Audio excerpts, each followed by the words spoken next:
آیت نمبر 88 اعوذ باللہ من الشیطان الرجیم بسم اللہ الرحمن الرحیم وقالوا اتخذ الرحمن ولدا لقد جئتم شیئا ادا تکاد السماوات یتفطرن منہ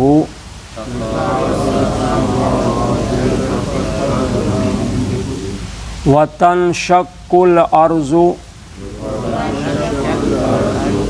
وتخر الجبال حدا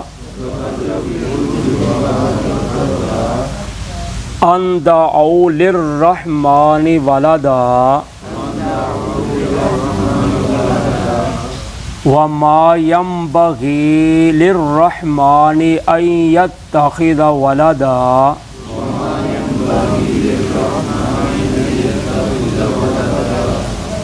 ان كل من في السماوات والارض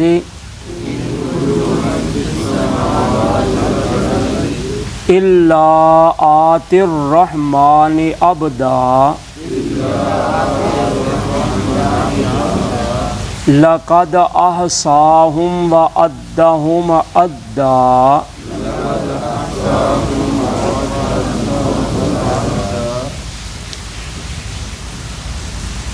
وقالوا اتخذ الرحمن ولدا، اور انہوں نے کہا کہ رحمان نے بنا لیا ہے اولاد کو یا پکڑ لیا ہے۔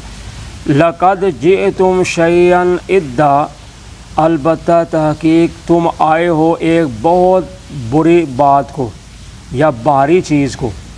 تکاد السماوات یتفطرن منہ وتنشق الارض، قریب ہے کہ پھٹ جائیں آسمان اور شق ہو جائے زمین۔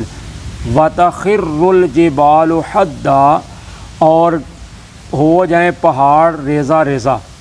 ان دعوا للرحمن ولدا، کہ انہوں نے دعویٰ کیا ہے کہ رحمان نے پکڑا ہے اولاد کو۔ وما ينبغي للرحمن ان يتخذ ولدا، اور نہیں ہے رحمان کے لیے لائق کہ وہ پکڑے یا بنائے اولاد۔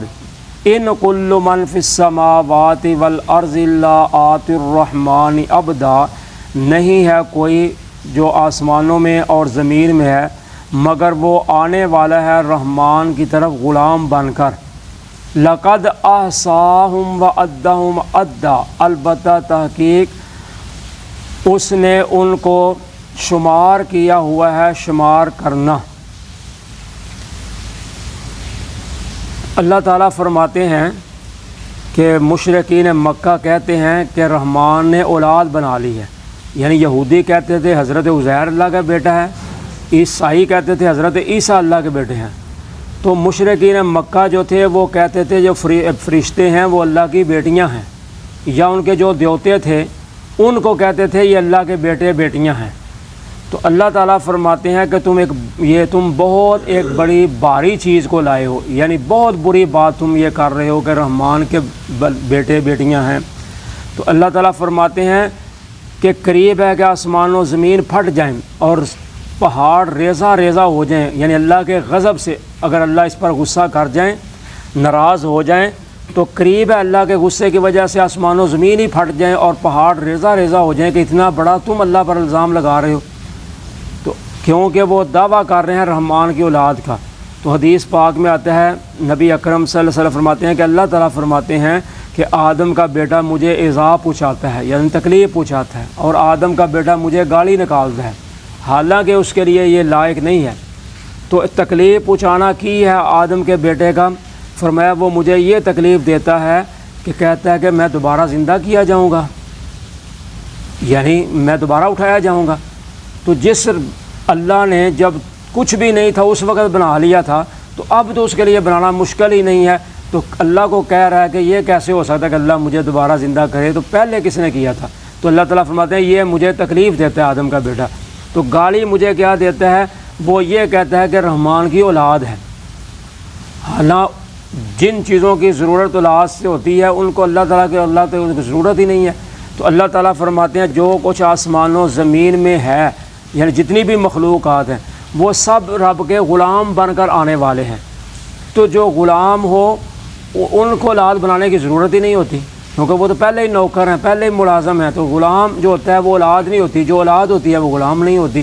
تو اس لیے اللہ تعالیٰ فرماتے ہیں میں نے ان سب کو شمار کر کے رکھا ہوا ہے، گن کر کے رکھا ہوا ہے، تو جب میرے پاس آئیں گے پھر میں ان کو بتاؤں گا کہ تم کیا مجھ پہ الزام لگاتے رہے ہو۔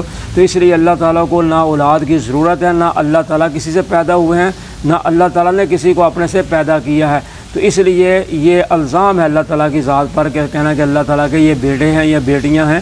تو اس لیے اللہ تعالیٰ فرماتے ہیں یہود و نصارہ نے کفر کیا، اور نبی اکرم صلی اللہ علیہ وسلم نے بھی اپنی امت کو تعلیم دیتے ہوئے اپنے بارے فرمایا تھا کہ لا تطرونی کما اطرت النصارى عیسی ابن مریم، فرمایا تم مجھے اس طرح نہ بڑھانا جس طرح عیسائیوں نے حضرت عیسیٰ کو بڑھایا تھا، کہ یعنی میری شان میں اتنا غلو نہ کرنا کہ تم اتنا مجھے بڑھاتے جاؤ، جیسے عیسائیوں نے حضرت عیسیٰ کو اتنا بڑھایا کہ انہوں نے اس کو اللہ کا بیٹا ہی بنا دیا۔ تو فرمایا انما انا عبدہ ورسولہ، میں تو صرف اللہ کا بندہ اور اس کا رسول ہوں، اس لیے میرے ساتھ ایسا معاملہ نہ کرنا کہ تم مجھے میری شان بڑھاتے مجھے بھی اللہ کا بیٹا بنا دو، ایسا نہ کرنا، کیونکہ یہودیوں اور عیسائیوں نے صرف غلو و محبت میں آ کر یہ قیام کیا تھا۔ تو اس لیے محبت ہو یا دشمنی ہو دونوں اپنی حد تک ہی رہنی چاہیے۔ دشمنی میں بھی انسان بڑھ جاتا ہے اور محبت میں بھی انسان بڑھ جاتا ہے تو پھر وہ نقصان اٹھاتا ہے۔ جزاکم اللہ خیر۔